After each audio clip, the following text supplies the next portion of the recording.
to the Artem and Mila podcast. This is episode number 4. Oh my God, just cut it off. No one is listening. No one cares what kind of episode it is. Like, no one even knows what it is, so let's just talk. The billions of people who are listening are offended that you said that. Yeah, right. Did you take your pills today? I took all my pills today, by the way, and it feels great. It feels great on all of my pills. I wish I had more pills. Actually, wait, this is Ukraine, right? Like, there's no legal anything here, right? Like, yeah, you don't need any prescription. You don't need any prescription. Oh my God, Mila, well, except like real dangerous pills. I mean, in that case, you need a prescription, but you can absolutely buy it. So it wouldn't be a problem for you to become a junkie in Ukraine. I can totally go and get really quality pills right now. Like phenazepam or something like that. Any pill that ends with Pam. Any Pam I can get. I can get any morphine-like pill. I can get those crazy painkiller like Vicodins. Vikes. I can get some Vikes. I don't think they use that in Ukraine. I don't think there's Vicodin in Ukraine. What are you talking about? I don't know. I mean, not that I know everything about pills. Like, in fact, I know nothing about pills. But it doesn't really sound something that people in Ukraine would use that word, Vicodin. I don't know. Morphine, yes. But all right. Vicodin, I don't know. I'll take morphine if I can get it. Okay. Vicodin is good, really good stuff. Just saying. Yeah, I heard that. If you're in pain. Was Dr. House on Vicodin? Yes. See? Okay. And he's awesome. Well, that's how I... No, it's not that he's awesome because he took those pills. No, it's just like if you're an awesome person, you do certain different things, and one of those things is take a bunch of Vicodins. That's how I interpret that series. I don't know. It's like right? It's like all awesome people do this. Well, I'm awesome enough already. I don't need Vicodin. So what are we talking about today? I actually had an interesting day today because I woke up and I decided to answer an interesting question. What would I want to change in my life for it to be better, like right now, like today? Sounds like a perfect question to answer on Monday. So what was your answer? Did you have the answer to that question? That's the thing. I never really got to an answer. I got distracted by YouTube, and I never really Of a pig in labor? A pig in labor. It was like, I was like, hey, what's the meaning of life? And I was like so close. I was like, oh, I think the meaning of life is, and then like Navalny video pops up on YouTube, and I'm like, oh, I have to see what this crazy Russian politician is doing. Obviously, can't wait. Funny. Cannot wait. Meaning of life has to chill. Yeah. This is pretty funny. So didn't figure it out. You were so close. You got very close. Very, very close. Very, very close, but didn't quite make it. And then I got really, really hungry. So I was like, well, shit, I'm gonna leave the house. I realize how brilliant our biology is, Mila. Do you realize, I would never ever leave my house if I didn't have to go eat. Like if I didn't have to go eat and I didn't enjoy the process. I would never even leave my room if I didn't have to go to the bathroom. I would be a rock in the field. I did the exact same thing today. I woke up in the morning, and in my case, the morning was close to 2 p.m. And I have Nutella, like a full.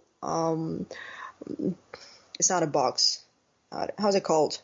How's that bottle of Nutella? A tub. Yeah. Okay. So I had a full tub of Nutella, but I was out of bread. And that's the best thing you can have. It's a little bit of toasted bread with Nutella and coffee. That's the perfect breakfast, which can be lunch and dinner and all day long. And then breakfast again. Yes. So I was out of bread and I had that a lot of Nutella, and I had a lot of coffee. You're gonna be so jealous. I bought pumpkin spice coffee. Stop it. It's like not even like fair anymore. It's not even like humane. It's inhumane, Mila. Well, Animals are suffering, and so am I. let me make it make it up to you a little bit. So I bought that coffee, and I forgot to grind it. I forgot to use the machine at the supermarket where I got the coffee. So I came back home with coffee beans. Luckily, I have this machine. How's it called? A mixer, Okay. right? Okay. Yeah. When you put in different stuff, then you press a button. It makes it ugly noise, and then you have a milkshake. You put coffee beans in the salad mixer. Yeah. Like you made coffee salsa. Yeah, sort of. I believe that's called blender. Yeah. Okay. You have a blender. Yeah, something. Yeah, I have. Well, it's not even mine. That's why I don't even know how it's called. Hey, so you put coffee in a blender. If I had blender, if I bought blender for myself, I would at least know the name of that gadget. As long as I'm not sure, it's not even mine. Fair enough. So anyway, I put coffee beans in a blender. I was so lazy to go back to the supermarket, even though it's like the next block next to my building. I had to go like 1.5 block, but still I was so lazy, and I saw this blender standing on the kitchen counter, and I was like, can I make coffee? Like, can I put the beans in it? I mean, I saw celery and carrots and everything in that machine, and then like a minute later it was a smoothie mess. I was like, I'm sure it can handle coffee beans, and it did. It totally handled coffee beans. That's awesome. It nailed it. Well, I told you, I learned the new word. I'm using it. Yeah, apparently. That's you know what? Laziness makes you creative. That's what it is. Like, oh yeah, very. Laziness breeds creativity. That's why they call Russians so creative, because they're so lazy. They're actually genius. Like when it comes to coming up with crazy, like useful things around the house. Like every Russian who lives in Russia that I know, like fixes their own car. Like, you know, like in America, nobody fixes their own car. Everybody goes to a mechanic. In Russia, like everybody's like, oh yeah, like I just need this like one wire connecting to that thing, and like it's all good. Step one, if you're a Russian man or a Russian speaking man, step one is you always know how to fix toilet. Like even if you're staying at a hotel and there's some problem with the toilet, you always know how to fix it. Like you don't even, like, Russians don't even call a plumber. They don't even call a reception at the hotel. They just fixed it by themselves. Yep. Well, first they damage it, and then they fix it by themselves. And the next step is always knowing what to do with the car.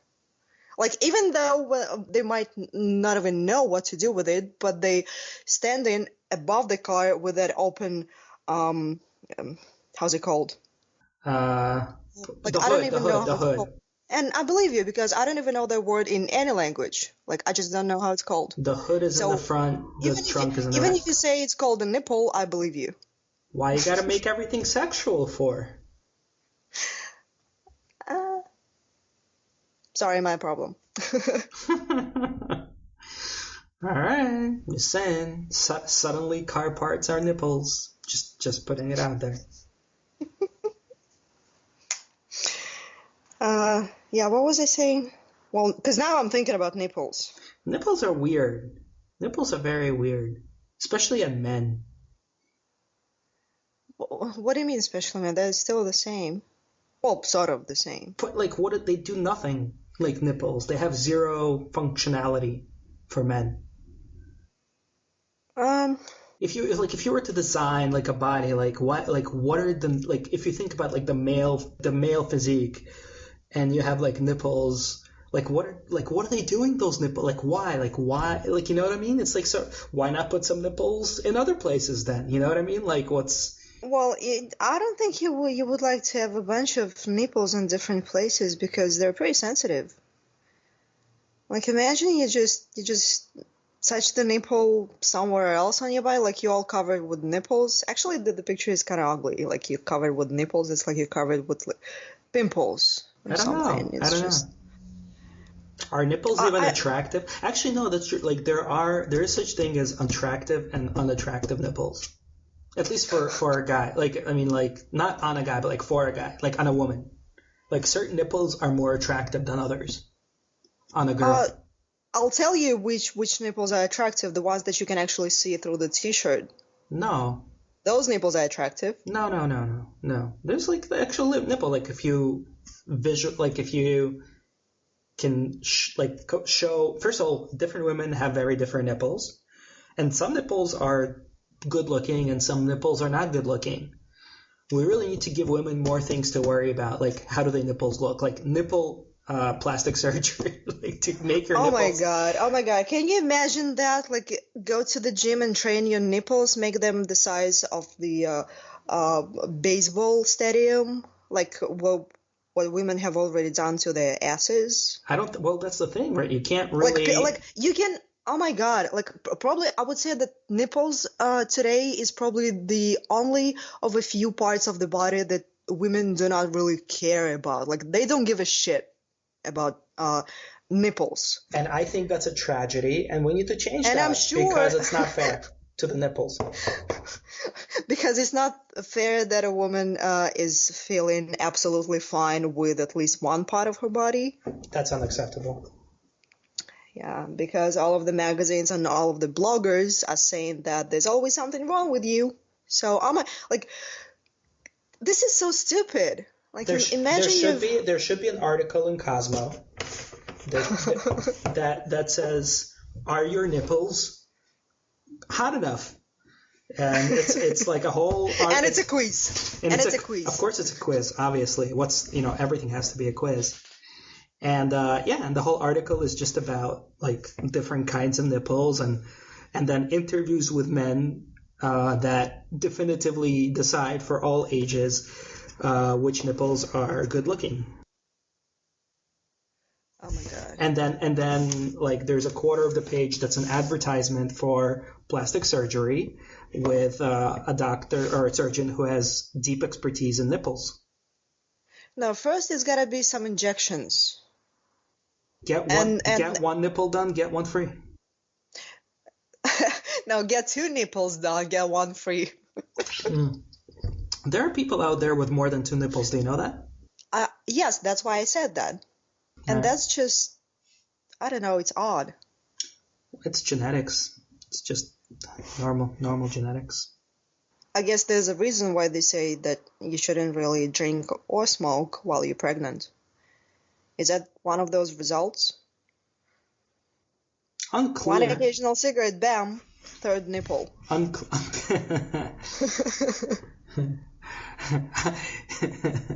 If you like intentionally want more nipples, you can just smoke more cigarettes.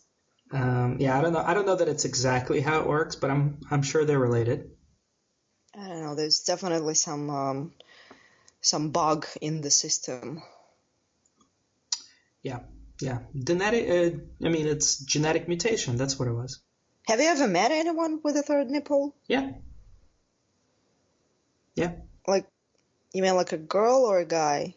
In middle school, there was a guy in one of my classes who had, I think a 3rd nipple or 4th, I don't know, more nipples than he should have, then not should have, but more nipples than is typical. I don't think I've ever met a girl with extra nipples. I've never seen a girl with extra nipples. I don't think. That's good. I have met a girl who had, I guess she had like a birthmark, and I guess she was like very self-conscious about it. The reason I brought it up is to get rid of this birthmark, instead of going to, like a medical professional, like a dermatologist, or, they have a professional way to do these things. Yeah. This girl, so some like Russian grandpa in Brooklyn that she knew somehow offered to like snap it off with something. Oh my God. I don't know, I don't know what his qualifications were for this procedure. My guess is none. And this girl actually went for it. She actually got it done.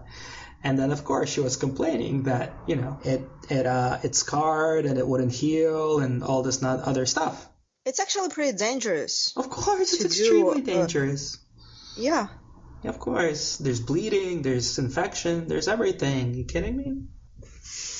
Yeah, but just, people do crazy things, like crazy things that you wouldn't think people would do, but people do those things. So what happened next? So she just did that, and did you start feeling better about that mark or about that scar? I don't know. I never really kind of brought it up. Like when people are sensitive about something, it's not something you just bring up to talk about. So I never really bothered to ask her, but I don't know. I don't know that I don't know that scar has a history, but it is what it is. This is so interesting. Like, when people are not satisfied with something on their body, and it creates a huge problem to them, and other people might not even notice that. Like, they don't even care, and they don't care to the point that they just either don't see it, or once they see something, they just really couldn't care less. And to those who actually have something like on their body that they're not completely satisfied with, they just go crazy, and that's why they go to all of these surgeons and everything. Yep. Yeah, it's pretty. This is so crazy. It's all crazy. Yeah, it's all very, very crazy.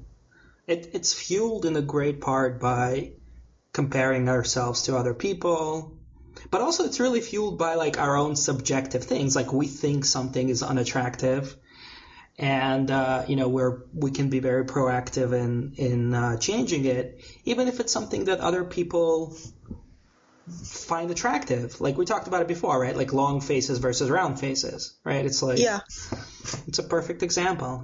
There's a million things like that.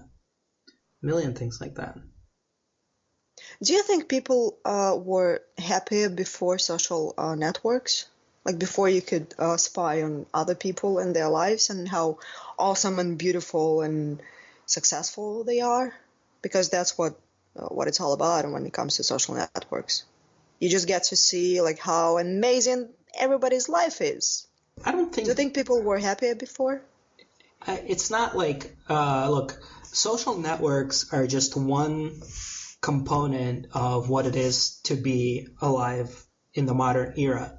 So to say that generally they were happier before social and less happy after social, you can't say that.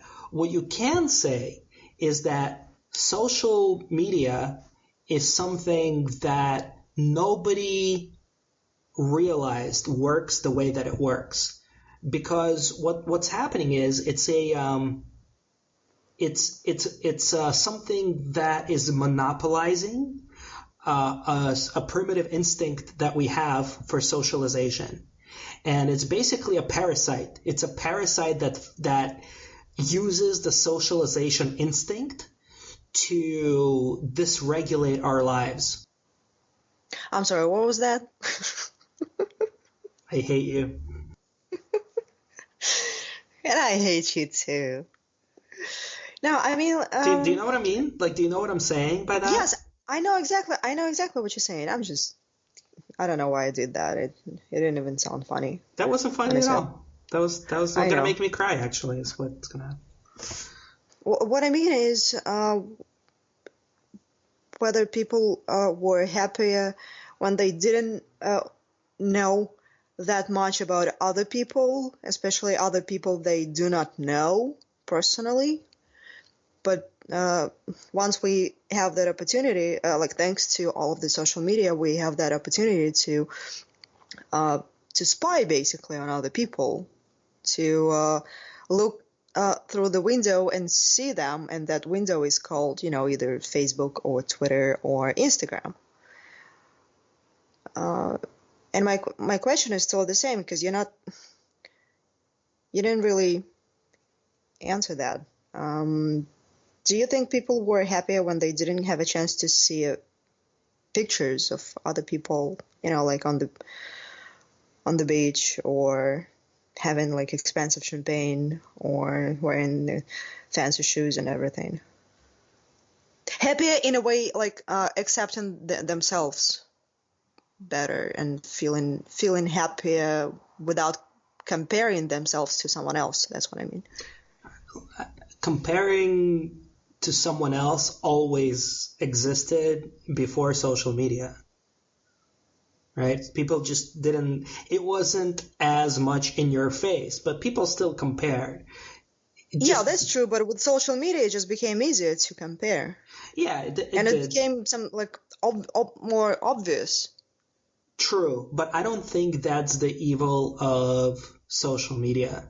Or I don't think that's the biggest evil. I agree. I think it made it worse. Yeah, it made it worse. It made it worse to have that much comparison, that much more accessible, and so biased, right? Like it's such a biased comparison because people put out their kind of best looking things and your brain interprets it as like this is the norm, which it absolutely isn't.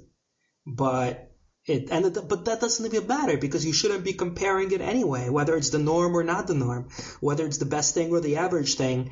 Comparison itself is not a healthy mindset.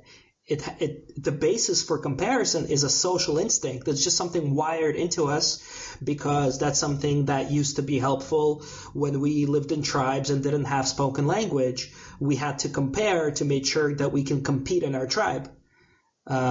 So that it's totally understandable why that exists. The social media just made it worse. So I agree that it made it worse. But I don't think the comparison is the problem. I think the problem. So what is the problem then? The problem is, I'm glad you asked. The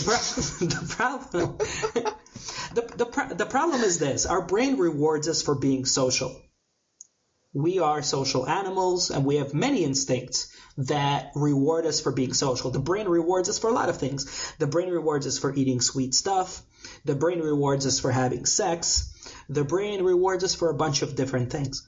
It also rewards us for being social in a big, big way. It rewards us proportionally to how important that is to our survival. And socialization is extremely important to our survival because historically, if you didn't live in a social construct, you probably didn't survive very long.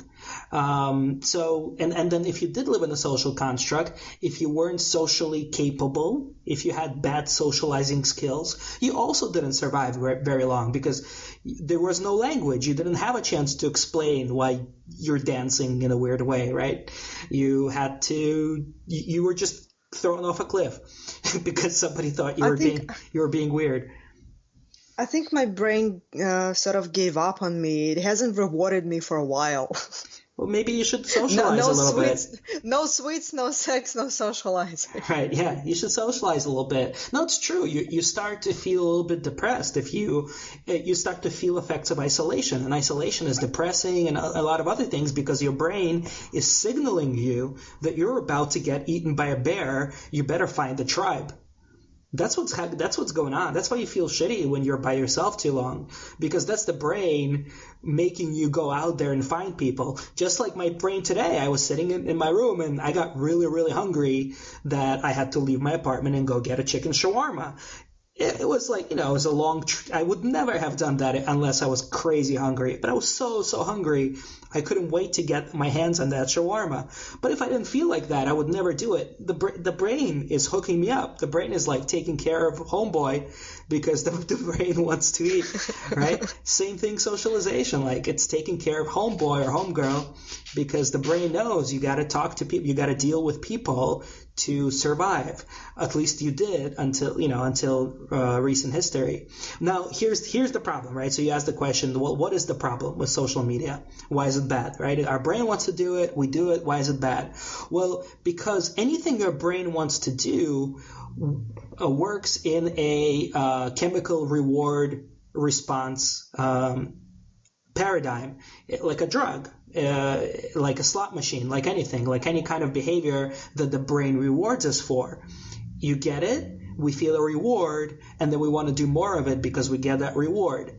under normal circumstances without social media, the things we do lead to healthy, meaningful relationships with other people, which are really beneficial for our life, both in physical health and in mental health and in our general quality of life and the things we're able to accomplish together. All these things are amazing. It's what makes our society what it is. It's what makes modern civilization at what it is compared to the civilization of beavers, right? The problem is what social media does is it gives you that award, it gives you that hit on the brain. The brain says, oh, I got social contact. Here you go, Artem. Here's a hit. Oh, it feels good. Without any of the benefit, right? You see a like, you see a news feed, you see some interaction, you see something that happened on social media that you know happened because like someone in your social network noticed something or interacted with you in some way. Your brain interprets that as social contact. It goes, oh, cool, you found a tribe, great. Except that's not a tribe at all. This is just a person who happened to click on some button who is not going to give you any of that other attention necessarily, who's not going to spend time, who's not going to get to know you, who's not going to care, who's not going to join you in your mission, who's not going to do anything like that. They're just there to like stuff because they felt like it. And so your brain gets used to these quick likes. And then all you're there for is these quick likes, and you feel anxiety when you don't get them because it feels like you're out of social. So instead of the normal circumstance where it's like your brain's like, hey, dude, you have to go out and be social or I'm going to make you depressed. So you go and you start being social and you gain something from it. Instead of that happening, what's happening now is the brain's like, hey, dude, go out and be social. You get a like. The brain's like, oh, great. Thanks for being social. Here you go. And then the next second, the brain realizes you're alone again. So it's like this momentary high. And then suddenly the brain is like, wait, you're alone again. No, go be social. No, go be social. So you go and you chase that hit, you get the hit, and then a minute later you're alone again. So the brain is like, wait a second, we need to go be social. What does that remind you of? That's like heroin. That's like crack cocaine. That's not social ability. That's not friendship. That's drugs. It's addiction. And that's what social media has become. It's the likes and the interactions that you get on social media, the number of friends that you have, the number of mentions that you have. Those are those hits for your brain to make it think for one moment that you're being social, which is what your brain wants you to do. But then the next minute, it's gone. The high is gone really quick, as opposed to a real relationship, a real friendship, where the high builds constantly and gets better and better and better as the relationship and friendship goes deeper and deeper and deeper. I'm done now. I see. I'm just processing. Yeah, please. Take your time. So how is the chicken shawarma? The guy didn't know what barbecue sauce was. What's that? The guy didn't know what barbecue sauce was. Really? Really. That's odd. Yes. I thought in this day and age, everyone should know. And maybe if not everyone, certainly people who sell anything having to do with grilled chicken. Well, was he like from Uzbekistan or something? He was from somewhere. From somewhere. For sure. Maybe that's the explanation why he doesn't know what barbecue sauce is. Certain things, no matter the explanation, are not okay. Whatever is the whatever is the explanation for why I didn't get barbecue sauce on my shawarma, whatever that explanation is, it's not the good one. It's not a good one. You're so spoiled. You're still a New York boy. Yeah, spoiled with barbecue sauce. Yes. I'm not asking for black caviar. I just want some barbecue. Oh, I'm sure that guy who made you that shawarma, I'm sure he knows what black caviar is. But you can't really expect him to know what barbecue sauce is, because as long as he knows ketchup, like, you're good. I don't know. Ketchup is like pretty old school. Yeah, I know. I remember there used to be, like probably in the beginning of the 90s, there used to be this commercial of some ketchup, like Uncle Ben's ketchup or something like that. And the punchline said, ketchup, it will make everything food. I like that. I mean, it was one hell of a toxic ketchup. It really tasted good. Like it literally made a piece of paper taste like a hot dog. I mean, what do you think hot dogs are made of? Yeah, true. That's why they taste so good with ketchup. Well, that's why I'm not even trying the vegan hot dogs. I guess they taste like paper. Yeah, I don't know. Vegan hot dogs, that's scary. Not that I'm not tolerant to vegan people, but I mean seriously, what the hell? Not that there's anything wrong with that, right? Is that what you were trying to say? That's a Seinfeld episode. Is it? Yeah, it was about gay people, and it was about like, not that there's anything wrong with that, and just the fact that you have to say that, or you had to say that when Seinfeld was taped 20 years ago, when you spoke about homosexuality. I think it got better. So today you talk like that about vegans. not that there's anything wrong with that, but yeah. Is there anything else? I mean, there's a lot of stuff in different widows, like vegans. No, I think what do you mean? Like as far as what? Like vegans but not vegans? Yeah. Like, is there anything else like that? I mean, is there gonna be a parade of vegan people anytime soon? Like fighting for their rights to have a vegan hot dog anytime they want in public? Do they not have a veggie parade at some point? I'm sure they do. It's an animal rights thing, I think. Sounds like something that might happen on Coney Island. Ironically, the center of the world for hot dogs. Yes. That's hilarious. Does Mermaid Parade sound vegan to you?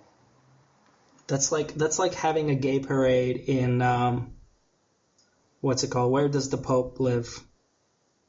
Vatican? In the Vatican, yeah. Having a vegan parade on Coney Island is like having a gay parade at the Vatican. I mean, that sounds like a fun event. I mean, I think it would be, but I don't think. Oh, I think the Catholic faith is coming around in their support of gay rights, but I don't think they're quite there yet. Although I have to say, like, I'm very impressed with the latest Pope. And how progressive he is. I never expected some of the things he said. There's so many rumors and scandals about Catholic people. Well, no, not just Catholic people. Catholic. Are all of them called popes? No. Like all of the guys who work for the church. No, there's just one pope. How do you call priests? The others? The associates? No, you're thinking of an investment bank. No, these are the priests. Priests. Yeah, okay. Like a lot of them are accused of being gay. I think they're more accused of being child molesters than gay. Actually both. Because it's not like they're just molesting baby girls. Well, they don't have access to baby girls. Or little girls, right? They only have access to little boys because that's the only. Yeah. Well, it is. I mean, it's still they're still pedophiles, but they're also gay. Yeah, I guess that's true. I guess technically you're correct. Although I don't know. This is such a weird conversation. Yeah, I know. Let me just say one more comment, and we'll probably discuss whether we should leave this in this podcast or not.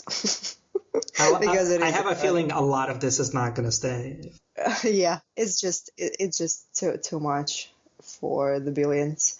But like think about this well-known saying that if someone is being against something very, very furiously, it means that the person is probably a latent something.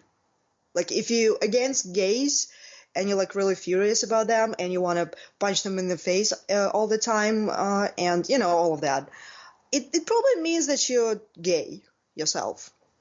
So my point is, all of the Christians, or at least most of the Christians, are against gay people. So according to this theory, does that mean that might actually be gay themselves? Well, if the theory is true, then yes, but I don't agree with that theory. You don't? No, I don't. I think certainly for some people it's true, but I don't think it's true for everyone who hates gays. It's not just that about they're gays. themselves latent homosexuals. Yeah, it's not just about gays. It's about okay, anything. But like, I think it's true for some, but I don't think it's true for all. Okay, this theory is probably one of those theories when you hate something about the person, and that means you have that quality yourself. It's the same. Yeah, but what I'm saying is there are many reasons to hate something. And having that quality yourself and kind of being in a self-hating mode, that's just one reason to hate something. There's many other reasons for why someone could despise homosexuals that have nothing to do with them themselves being homosexual. There's so many reasons for hatred that, like, this is so deep. It's like a whole conversation. Yeah, I mean the reason that homosexuality arouses such strong emotions with people, we can talk about that. And that I think that has to do with the idea of us versus them, and the idea of like what it means to be natural versus unnatural. Like what it means to, like it basically, so people have an instinct for what is unnatural, meaning unclean, and they react with disgust to things that are unclean. That's why you have like shunned castes in India. That's why you have genocide. That's why you have all of these things, because there's certain groups of people who determined to be quote unquote unclean, and those people elicit feelings of revulsion and disgust. It's the same feeling that it's the same instinct that we acquired, so we don't eat spoiled food, and so we don't hang out with rodents and insects and reptiles, right? We have a revulsion for those kinds of things. Anything that smells disgusting, right? So we have this biological safety mechanism. And our brain adopted that same biology to social aspects, and it's leveraging that safety mechanism for a different thing, in this case, for discriminating against a type of people, whether it be a different class of people in India or whether it be homosexuals. That's why there's so much violence against homosexuals, because these people elicit feelings of disgust in certain people who are raised in certain ways or adopt certain social mindsets. That this is the reason why genocide happened in, for example, World War II, why the Jews and the Gypsies were killed, because the Nazis were convinced that these were unclean people and they were disgusting to them. And to them, it felt like killing the Jews felt like killing vermin, felt like killing, pests. Didn't feel like killing another human being. They dehumanized Jews. They dehumanized Gypsies. And unfortunately, we have this capacity as humans to dehumanize other people and begin to associate them with something of disgust. It's a pretty dangerous piece of our brain, but it's there. I've got nothing to add. Booyah! Oh, I'm gonna wake up my neighbors. I shouldn't really do that loud, but okay. Do you even know your neighbors? Yeah, there's like one cute girl, I don't know, woman, one cute woman who's my neighbor, but I feel like she might be in a relationship With someone? with someone. How do you know that? Correct. How do you know she might be in a relationship with someone? I don't know, I got that vibe. Like sometimes you get a vibe from people. You Like, always get a you're probably vibe in the from relationship people. vibe. You get all Yeah. kinds of vibes from people. Yeah, so I got this vibe from this woman that she's in a relationship. How do you describe me that vibe? Like, what's that vibe? How did you assume that she's in a relationship? It's hard to explain. It's something I picked up on like the 2 seconds that I saw her. Well, think of it. Like maybe it was something about her eyes or the way she walked or the way she talked. Like See, it's gotta be. I know it's a if I- feeling, and you just got that vibe. But if you had to describe what was that vibe, how? If I had to describe, I would be making something up because I have no idea. It's literally just an impression. I can't decode it. It was just the impression I got at the end of those 2 seconds that I saw her. You can be absolutely rich from now on if you can describe that secret. I don't know that really. Is that true? Well, you know, a lot of people are following all of the coaches and tutors and bloggers and everything to learn something. So and that's like something, so like a lot of girls have some sort of a problem, like when they are hunting. It's like every time they go out, you can see on their face that it's like written in huge letters, "I'm looking for a man." Again, it's that kind of vibe, but you just see that. So once you can figure out the other vibe, that she's not interested in other men, like she might be dating someone else, or she's just not interested in general, like she's not hunting, that can make you really rich. Like I've experienced that myself a little bit. I don't know. I don't really know how it works. It's pretty much the same as every time I'm having a period, like men are just around me. Shouldn't it be the opposite? Isn't it when you're ovulating that men should be around? Or that you should be around men? I should be around men. When I'm ovulating, I should be around men because I get more horny. But when I have my period, men are around me. I don't know. Maybe it's something about the scent, or like I don't know. It's like something biological. It's like, you know, it's like you watching the dogs on the playground, on like dog's playground, and you see a female dog who's like having a period, and all of the other male dogs are just around her, and they all want to ban her. You know, so it's the same with people. So my point is, something I've experienced personally, like when I didn't have that vibe, when I didn't have that look, like I'm looking for a man, like I was, you know, fine either way. I was just, you know, hanging out, relaxing. Or when I had someone already, like when I was dating someone, so others got interested in me. Like they weren't, like at some point they weren't so scared of me because I wasn't like hunting. I wasn't going to drag them to the city hall. So like, oh, okay, so she's not scary. I might go talk to her. Do you know what I mean? Yeah, I know what you mean. That's ridiculous. It is really ridiculous. When you're not interested in something, you get that, or in someone. Yeah. Okay, so what did you do as well besides going out for food? Nothing. I did 0 things today. It is great, but don't you think it sounds a little... who cares? No, it's amazing. Who cares how it sounds? I don't care how it sounds. It is. No, you're right. It is amazing. I was just thinking it, like, you know, the idea of like what's right and what's not right, it's such a crazy idea. If you think about it, popular opinion, what everyone thinks, who cares what everyone thinks? Who cares what most people think? Why is it that when most people think something, that's the thing, or that's the way, or that's the right? Screw that. Who cares? Really? Really? Why? Why would that be true? Most people think this is true. This is good. So what? So what?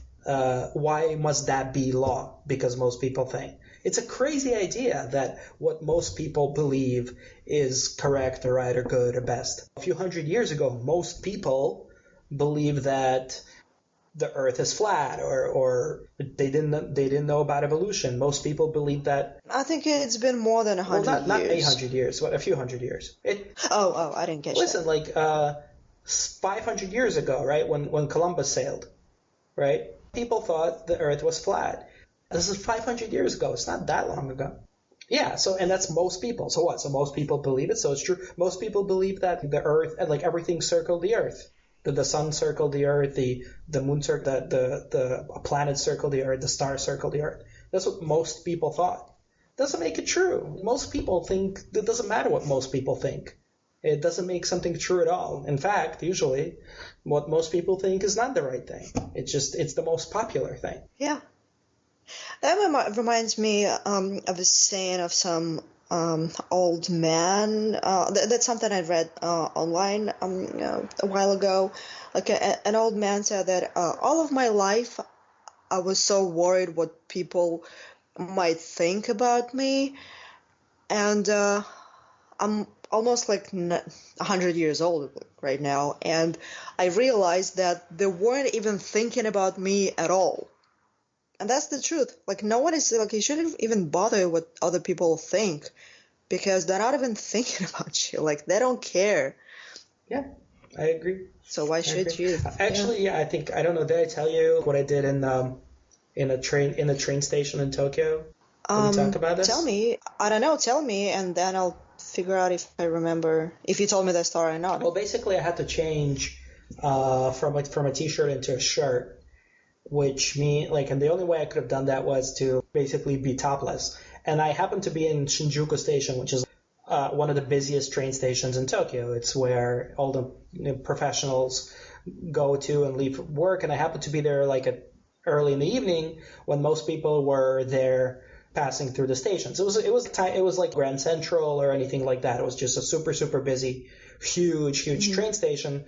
99% professionals going back and forth. And you didn't tell me that story. Okay. And I had to change. I was there with a friend, and I was like, okay, hold this. And I literally I took off my t-shirt, and I'm standing there in the middle of this train station topless, as hundreds and hundreds and hundreds of people, maybe thousands of people, are walking past me only a few feet away, just flowing past me. And for that second, I was like, interesting. And I kind of stopped just for a few seconds, just to look around. I wonder if anybody even cares, because when I was doing it, I felt so self-conscious. I felt like, you know what I mean? Like I felt all of this crazy anxiety related to like taking off my t-shirt in public, being topless in such a place. Not one person even turned their heads. It was like I was invisible. You know what I mean? I could have done anything. I could have done absolutely anything. Nobody cares. Everybody's completely immersed into their own little worlds, and nothing else exists. So I was like, wow, I was just standing there topless, looking around at hundreds and thousands of people just going about their own business, like right next to me. Nobody could, and no one could care less. No one could care less that there's a random half-naked person standing there in the station. And I thought that was such a brilliant experience. It was so contrary to your instinct, to how you feel. Like you feel like it's the end of the world, but the reality is zero care. Not only is it not the end of the world, it doesn't even move the needle. I'm sure even if I was changing my t-shirt to shirt at that station, it would still be the same. Yeah, I agree. It's all just in your head. There's no spoon. There is no spoon. Yeah, I love that. And we'll wrap it up there. Thanks for joining us on the Artem and Mila podcast. Don't take any pills you're not prescribed. Love your fellow humans no matter what their sexual or non-sexual orientation may be. You can find us on Twitter at TheAMTalk. Please like and subscribe on YouTube or SoundCloud if you enjoyed this episode. As always, tell your friends, tell your relatives, don't tell your mama. Until next time.